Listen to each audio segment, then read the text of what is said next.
बिस्मिल्लाहिर्रहमानिर्रहीम, अस्सलाम वालेकुम नाज़रीन। एक नई वीडियो के साथ आज तीन रुकनी रिपोर्टर बेंच आपके सामने आए हैं। वैसे तो बेंच कम ही आता है, राजा साहब बड़े लोग हैं, आजकल टाइम नहीं देते होते थे, आज उनको भी हमने पकड़ लिया है। और हमारे पास लेडी जस्टिस साहिबा भी मौजूद है। नाम हम इनका नहीं लेते, वो जज वाला नाम नहीं देते, मरियम नवाज। अच्छा नाज़रीन, एक तो ईमान मज़ारी साहिबा की दरखास्त का सुबह जिक्र किया था, उसके ऊपर जजमेंट रिजर्व हुई है। आर्गूमेंट्स क्या हुए ज़रा उसके ऊपर बात करेंगे। साथ ही साथ सुहेल अफरीदी साहब ने एक बड़ा फैक्चुअल कुछ पोजीशन कुछ बताई है, कुछ जज्बाती किस्म का रद्दअमल दिया है। उसके अलावा जैसे मैंने आपको पिछली वीडियो की अख्ताम पर बताया था कि एक जज साहब को एक ओहदा दिया जा रहा है, तो उनके हवाले से काफ़ी मामला चल रहे हैं। वो क्या बात है वो ज़रा आपके सामने रखेंगे। आगाज़ करते हैं नवाज शरीफ साहब से। नवाज शरीफ साहब की खबर लेंगे मरियम नवाज से। मरियम नवाज साहिबा, यास्मीन राशिद साहिबा के पटिशन के ऊपर दस्तखत नहीं थे, शायद नवाज शरीफ के लाहौर से एमएनए होने की यही वजह है। क्या क्या लिखा है उनके खिलाफ ट्रिब्यूनल का जो फैसला है उसके अंदर? देखिए, नवाज शरीफ साहब और डॉक्टर यास्मीन राशिद जो हैं वो लाहौर के हल्का NA 130 से इलेक्शन लड़े थे, आमने सामने थे।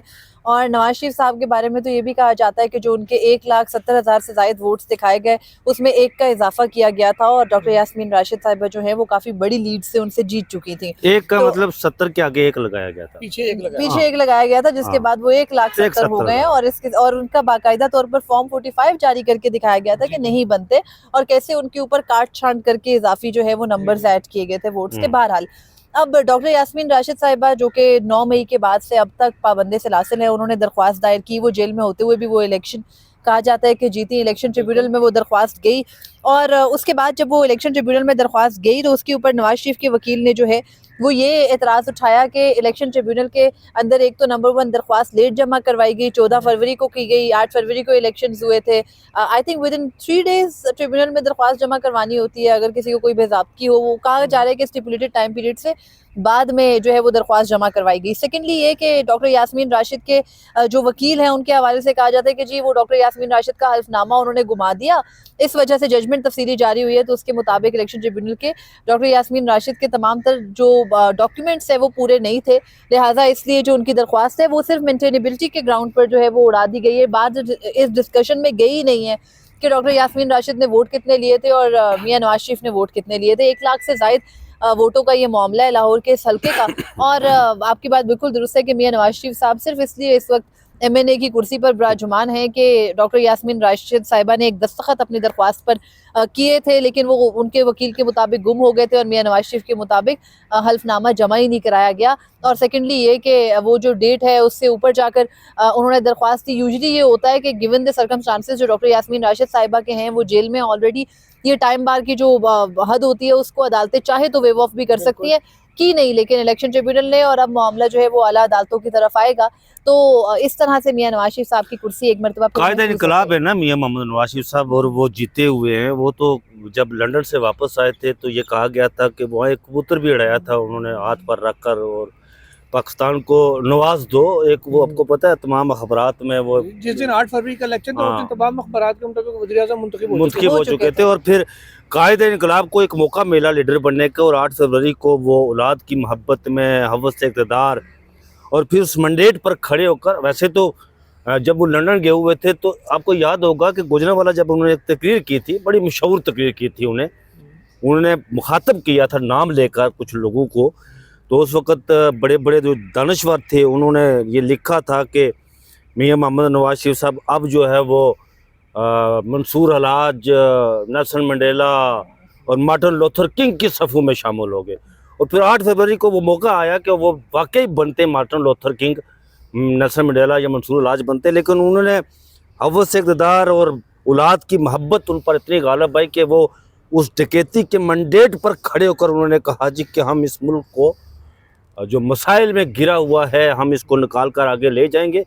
अब तो 2 साल तो इन्हें होने को हैं, फरवरी को 2 साल हो जाएंगे, और बड़े बड़े जो इकोनॉमिस्ट हैं वो ये कह रहे हैं कि मुल्क तो आगे के जाने के बजाय पीछे जा रहा है। तो मियां साहब के भी पता नहीं कि वो कहाँ तक पहुँचा, कहाँ तक नहीं पहुँचा। यार ऐसा परेशान हो, हम नीचे से फर्स्ट आ जाएंगे। चलें, जब ठीक ये है। 9 फरवरी को जब फॉर्म 47 आने शुरू हुए थे तो आपको याद होगा मंसूर अली खान ने भी शेयर किया था, इलेक्शन कमीशन की वेबसाइट से हमने भी उठाया था, उस पर वीडियोज़ भी की थी कि जो मियां साहब का इब्तदाई फॉर्म 47 आया था उसके मुताबिक तो यास्मीन राशिद और नवाज शरीफ के अलावा किसी और को हल्के में एक वोट भी नहीं पड़ा। इवन कि पीपल्स पार्टी के बंदे ने अपने आप को वोट नहीं डाला, जमात इस्लामी वालों ने अपने आप को भी वोट नहीं डाला, वो भी वोट मियां साहब को डाल गए थे। और जब ये चीज पॉइंट आउट हुई उसके बाद फिर एक नया फॉर्म 47 जारी किया गया, नवाज शरीफ का दूसरा फॉर्म 47 है जिसमें उनको भी 2-2 4-4 वोट दे के कहा गया था चलो ठीक है तुम भी पूरे हो जाओ सारे। इनका फॉर्म 47 भी एक नहीं है। बहरहाल अब तो जजमेंट आ गई, हमें पता है जब तक ये निज़ाम रहना है किसी भी तरह से उनकी सीट सिक्योर रहनी है। और मियां साहब के स्टेचर के लीडर के साथ जो कुछ किया जा रहा है उनके अपने फॉलोअर्स के मुताबिक, उसके बाद क्या इस पे गुफ्तगू की जाए। अब अपने अगले टॉपिक पे चले जाए, मुझे लगता है इलेक्शंस पुरानी बात हो गई। बिल्कुल अगले टॉपिक पे आते हैं।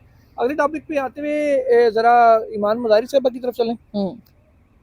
ईमान मज़ारी साहिबा ने दरख्वास्त दी थी कि DGISPR को बुलाया जाएगा। एक तो उन्होंने केस पे असरअंदाज होने की कोशिश की, दूसरा ये कि DGISPR साहब को गवाह के तौर पे बुलाया जाए, तो कोर्ट विटनेस के तौर पे। उसके ऊपर मरियम क्या आर्गुमेंट्स हुए और ऑर्डर क्या आ रहा है उसके ऊपर? देखिए, पहले तो मैं काजी फैजीसा की तरह आपको एक बात पे टोकना चाहती हूँ, DGISPR साहब नहीं होता, DGISPR होता है, ओहदा है। हाँ, अगर आप कहें अहमद शरीफ चौधरी साहब तो फिर बात समझ में आती है आगे चल के। सेकेंडली ये कि गुज़िश्ता रोज़ DGISPR ने एक मरतबा फिर जो बिल्कुल हिजान खामोशी जमूद था, बल्कि सॉरी हिजान भी नहीं था, जमूद था, उसको तोड़ा और बताया एक दफ़ा फिर के सुहेल आफरीदी हो, इमरान खान हो, ईमान मज़ारी हो, मारंग बलोच हो, ये सब टॉपिक्स हैं, इनको भूलना नहीं है।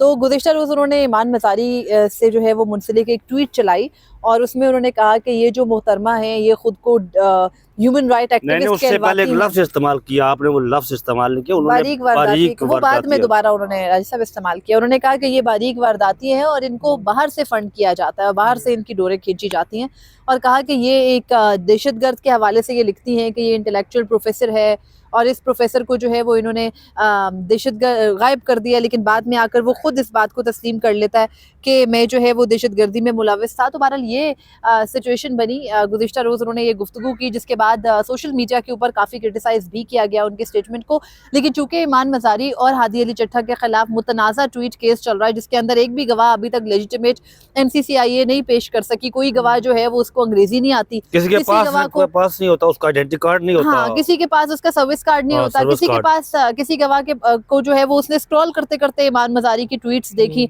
तो वो गवाह बन के आ गया। तो इस किस्म की गवाहियां लेकर सजा देने का इरादा इनका है, लेकिन ऐसे में उनको जब तनकीद का निशाना बनाया गया तो ईमान ने 2 सफ़ों पर मुश्तमिल जो है वो एक दरख्वास्त आज अदालत के सामने पेश की, जिसमें उन्होंने ये कहा कि जो DGISPR है उनको बतौर विटनेस बुलाया जाए क्योंकि उन्होंने उनके चलते हुए मुकदमे पर असरअंदाज होने की कोशिश की और उनको गद्दारों का वकील कहकर पुकारा और उनको जो है वो बारीक वारदातिया का जो वर्डिंग उन्होंने इस्तेमाल की। बाकायदा तौर पर क्लिप चली अब से कुछ देर पहले, अफजल मजोका साहब ने उस पर दलाइल सुने हैं और दलाइल बहुत सारे लोग इसको मिसअंडरस्टूड इस तरह से भी कर रहे थे कि शायद DGISPR को जो है वो नोटिस हो गया है। तो पता नहीं लोग क्यों भूल जाते हैं, 26वीं और 27वीं तरमीम हो गई है, अब अदालतों से DGISPR तो क्या इस वक्त किसी नॉर्मल से ऑफिसर को भी जो है वो नहीं हो सकती, फौज के नहीं आम भी सरकारी इदारों के ऑफिसर्स को नहीं हो सकती नोटिस। ये भी बताऊं कि क्योंकि उनको बुलाने का कहा गया था एज अ कोर्ट विटनेस, ठीक है, कोर्ट विटनेस के तौर पे आप क्योंकि प्रोसिक्यूशन विटनेस तो ईमान मज़ारी नहीं बुला सकती, वो डिफेंस विटनेस के तौर पे बुलाती है। डिफेंस विटनेस बंदे ने खुद मुल्जिम ने बुलाना होता है, वो आए ना आए उसकी मर्जी होती है,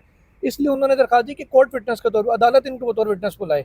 अब वो अदालत की सवाबदीद होती है वो बुलाए या ना बुलाए, उसने प्रोसिक्यूशन का मौक़िफ़ सुन के डिसाइड करना था, जब गालिबन वो रिजर्व कर चुके हैं जजमेंट, फैसला महफूज कर चुके हैं। लेकिन बात मैं मरीम नवाज की इस बात से इत्तेफाक करता हूं जी कि वो मतलब तलबी मुझे तो होती नजर नहीं आ रही। 26वीं और 27वीं आईनी तरमीम हो चुकी है जी, उसके बाद अब तो मरीम नवाज की इस बात से मुकम्मल तौर पर मैं 1000% इत्तेफाक करता हूँ कि यार DGISPR तो दूर की बात, किसी आप एक कोई कैप्टन है, बल्कि फौज को छोड़ दीजिए, आप किसी सरकारी इदारे के अफसर को नहीं बुला सकते, किसी को नहीं बुला सकते, डीसी भी छोड़े, आप किसी असिस्टेंट कमिश्नर का सवाल नहीं कर सकते, और अगर कर भी दें कुछ कोई ऑर्डर भी आ जाए तो उस पर कौन सा इम्प्लीमेंट होता है। तो बहरहाल ये कहानियां और सबको पता है। आपकी इस्लामाबाद हाई कोर्ट ने अरफान मेमन साहब DC को तौहीन अदालत किया था, उसके कार्रवाई भी हुई थी, सारा कुछ हुआ था, लेकिन कमजोरी भी साथ ये दिखाई ना, अपना ऑर्डर खुद ही सस्पेंड कर दिया। क्या वो यहाँ पर नहीं होता कुछ भी भाई, तो खुद तो सस्पेंड ना कर दे। अब अफजल मजोका साहब ने फैसला महफूज किया है और गो के उनके सामने सदा ये की गई थी कि आप कल तक इस मुकदमे को ले जाए, वो नहीं लेकर गए। उन्होंने आज ही सुना, उन्होंने सोचा होगा भी ये दरख्वास्त लेकर आ गए, आज ही जरा मैं इसको निपटा लूं वरना नाराज हो जाते हैं। आपको पता है बताया था डोगर साहब ने, तो जहांगीर साहब के मुताबिक उनके केस उसने कहा था कि आप मुझे अगर अपना पोस्ट डेटेड इस्तीफा दे दे तो फिर मैं उनको बताऊं ट्रायल आहिस्ता आहिस्ता चला लूं, तो वो नहीं मानते, वो उनको जल्दी जल्दी सब चाहिए होता है। तो अब ऑर्डर भी अब से कुछ देर में आ जाएगा और ये दरख्वास्त दायर करना, वैसे इस वक्त में DG ISPR को गुज़िश्ता रोज जिस किस्म की उन्होंने गुफ्तगू की उनके स्टेचर के मुताबिक वो बिल्कुल भी नहीं थी। पहले 1 घंटे में लगा शायद वो दहशतगर्दी से मुतालिक की बात करें, फिर अगले 2 घंटे में उन्होंने सिर्फ PTI के ऊपर और सिर्फ जो है वो जो भी उनका नैरेटिव है लेकर BYC को, बलूच कॉज को, उसको लेकर एड्रेस किया। तो उससे बिल्कुल वाज़ेह था कि अब अगले काफी दिन जो है वो इसकी गूंज रहेगी जिस किस्म की गुफ्तगू आपने की है। तो अब लेकिन ये प्रेस कॉन्फ्रेंस जो मरियम की गई थी ना, इसके ये बैकफायर हुई है बहुत सारे मामलात पर, बहुत सारे इश्यूज पर जो मामला नहीं अदालती होना डिस्कस चाहिए हो रहा था। है। यहीं पे अदालत से एक और आपको खबर दे देते हैं कि 26 नवंबर के एहतजाज का केस है हलीमा खान साहिबा पे, पिंडी ATC में चल रहा है। तो उसमें ATC ने उनके वारंट जारी कर दिए और उनकी जो हाजिर से इस्तिस्ना की दरखास्त है वो खारिज कर दी है। ठीक। और डेली बेसिस पे ट्रायल का ऑर्डर दिया गया है। तो शायद ये फरवरी से पहले जनवरी के अंदर ये हलीमा खान साहिबा भी सजा पाकर जल्द चली जाएगी।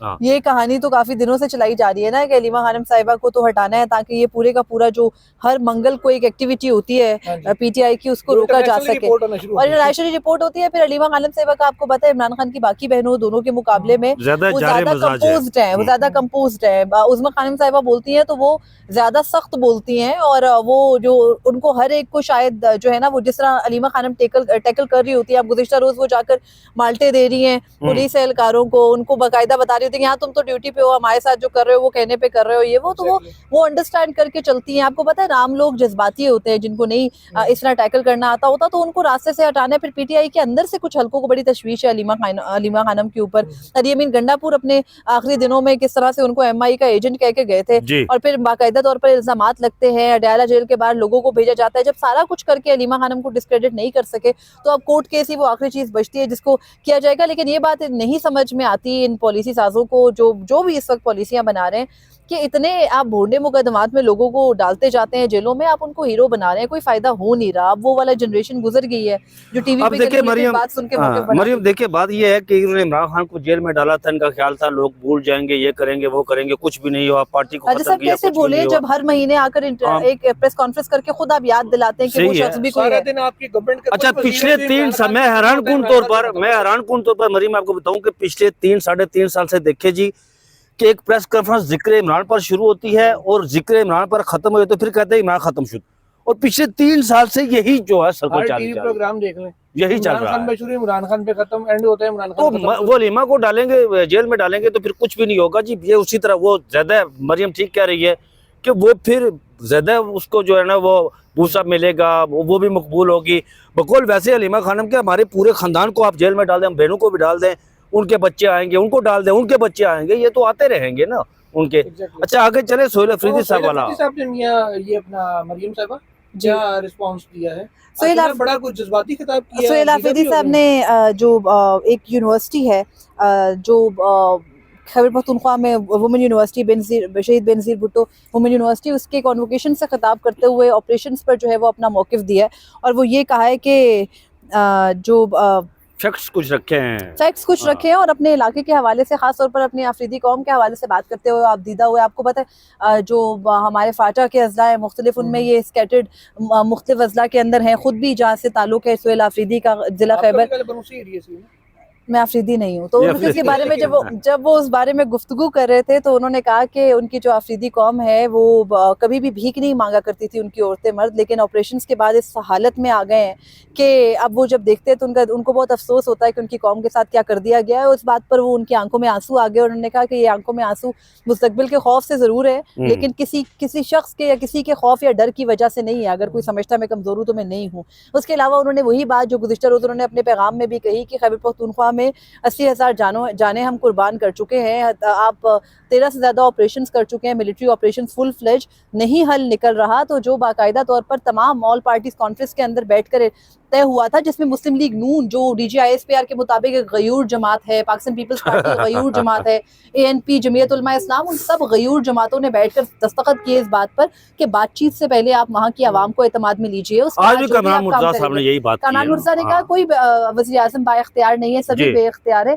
तो इस किस्म के जो है वो रद्द अमल आया, सख्त रद्द अमल था, लेकिन ज़्यादा सख्त और जज्बाती बात करने के बजाय या जो जिस किस्म की गुफ्तगू गुज़िश्ता रोज़ की गई उस सतह से गिरने के बजाय सुहेल आफरीदी ने फैक्ट्स एंड फिगर सामने रखे और एक वज़ीर आला के तौर पर यही कहा कि जो फैसले हो चुके हैं आप उनको देखें, फैक्ट्स को मसख ना करें। तो बहरहाल ये तो मसक ना करें। जाते जाते नाज़रीन आपको एक खबर देते चलें कि साबिक जज हैं सुप्रीम कोर्ट के जस्टिस रिटायर्ड सरदार तारिक साहब। अच्छा, सरदार तारिक मसूद साहब। जी जी, आप दोनों ही साहिबान उनको अच्छे तरीके से जानते हैं, आप लोग भी जानते हैं। सरदार तारिक साहब को अप्रोच किया गया। ज़रा ये बताते हैं कि मार्च में कहीं ना कहीं उनकी अपॉइंटमेंट हो सकती है बतौर चीफ इलेक्शन कमिश्नर। नहीं सर, हाँ। 2 अभी तक इदारे सामने आए हैं। हाँ। एक नैब का है, ठीक है, दूसरा वफाकी मोतसिब का है। वफाकी मोहसिन तो पिछले दिनों वो जफर जाजी साहब लगा दिए गए ना। सर वो गालिबन टैक्स मोतसिब लगाए। अच्छा। हाँ जी, तो ये 2 चीज़ों के ऊपर गौर हो रहा है। अगर तो नैब में उनकी अपॉइंटमेंट होती है तो भी इसका मतलब है कि जो मौजूदा चेयरमैन नैब है जनरल नज़ीर अहमद भट्ट साहब, तो फिर तो ये जाहिर है वो सुप्रीम तो कोर्ट के। काजी साहब को ऑफर नहीं किया आप लोगों ने? सर मैंने करनी होती तो मैं मतलब पहले अपने आप को करता। ये तो जाती हो ना समझता काजी हूँ। साहब के साथ, बहुत बड़ी जाती हो यार। ये काजी साहब को तो ऑफर करना तो चाहिए आपकी था। काजी उल कज़ात सर मैं तो हाँ। कुछ नहीं कर सकता। मरियम की उनसे खुसूसी एक लगाव था काजी फाइसा साहब से। बहरहाल वो अगर तो नैब में तब्दीली आती है मरियम, तो जनरल नज़ीर अहमद भट्ट साहब, तो जाहिर है फिर तारिक मसूद साहब आएंगे तो वो जाएंगे। तारिक साहब ना चेयरमैन के अंडर आएंगे ना वो प्रोसिक्यूटर जनरल आएंगे, वो आएंगे तो चेयरमैन के लेवल पे आएंगे, साबिक जज है सुप्रीम कोर्ट के। तो ये आपको लग रहा है मौजूदा हालात में क्या नैब के चेयरमैन तब्दील होंगे? देखिए जो जनरल नज़ीर अहमद भट्ट है, आप और मैं तो बीट कवर करते हैं, हमें पता है कि वो किस तरीके से अच्छे तरीके से सर्व कर रहे हैं। और मुझे नैब वाली बात में थोड़ा, या तो वो खुद इस्तीफा दे जाएं तो और बात है, मुझे नहीं लगता कि नैब की कमान जो है वो किसी रिटायर्ड जज को दी जाएगी अपने इतने जो है ना वो क्लोज इलाके को छोड़कर। और नैब को जो है वो आपको पता है सरदार तारिक साहब का वो आ जाते होते हैं जज्बात में। हमने खुद देखा है साइफर केस में इमरान खान और शाह महमूद कुरैशी को जमानत देने वाले सरदार तारिक मसूद पूरी साहब फेवर दी उन्होंने, फेवर दी, बाकायदा तौर पर नोटिस दिया, आईन और कानून के मुताबिक फेवर दी। एग्जैक्टली लेवल प्लेइंग फील्ड वाला मुकदमा उठाया। फिर जब उनको मिलिट्री कोर्ट्स वाला केस दिया गया, ठीक है पहले उन्होंने जज्बाती गुफ्तगू की लेकिन फिर वो बेंच से अलग हो गए थे। तो मेरे ख्याल में चेयरमैन नैब वाला ओहदा नहीं कंप्रोमाइज किया जाएगा। हो सकता है मुतसिब में तैनाती हो जाए। वो एक अच्छे जज तो थे इस हद तक, अब काजी साहब की मुआवनत करके जिसने भी की इज्जत कमाई, लेकिन अब उसके बाद उनकी खिदमात दी जाए किसी इदारे में तो इसमें कोई कबात नहीं होगी। लेकिन अगैन राजा साहब के साथ मुझे भी अफसोस है, आपने मेरे लिए कुछ कलमात कहे काजी साहब को लेकर, लेकिन अफसोस है मुझे कि वो इतना एसेट है इस मौजूदा रजीम का, खासतौर पर मियां नवाज शरीफ एंड फैमिली का, उनको क्यों नहीं कहीं पर एडजस्ट किया जा रहा है या वो आ नहीं रहे। अफसोस है मुझे भी। बहुत सारे लोग रखने वालों में से सुना तो ये भी था कि वो इस्लामाबाद आए हुए थे और कुछ नहीं ये पता चला है। ये पता बातें ऐसी सुनी हमने, मैंने तो नहीं हुलिया तब्दील ने अपने व्लॉग में इस बात का तस्करा किया है कि तब्दील वो हुलिया उनका तब्दील हुआ है। और दूसरा वो रातों को बाहर निकलते हैं और वो भी कोई चेहरा शेरा ढांप कर निकलते हैं बाहर, वो दिन को बाहर नहीं निकलते। रात को इतनी ठंड में कौन बाहर निकलता है यार? वो मार्केट में जाते होंगे ना, रात को जाते हैं वो मार्केट में, दिन को नहीं निकलते वो। चलें बार एक डब्बे में कितने आते हैं? चलें इजाजत दीजिए, अल्लाह हाफिज। क्या चीज काजी ने उससे पूछा था ना एक डब्बे में कितने आते हैं, उसने कहा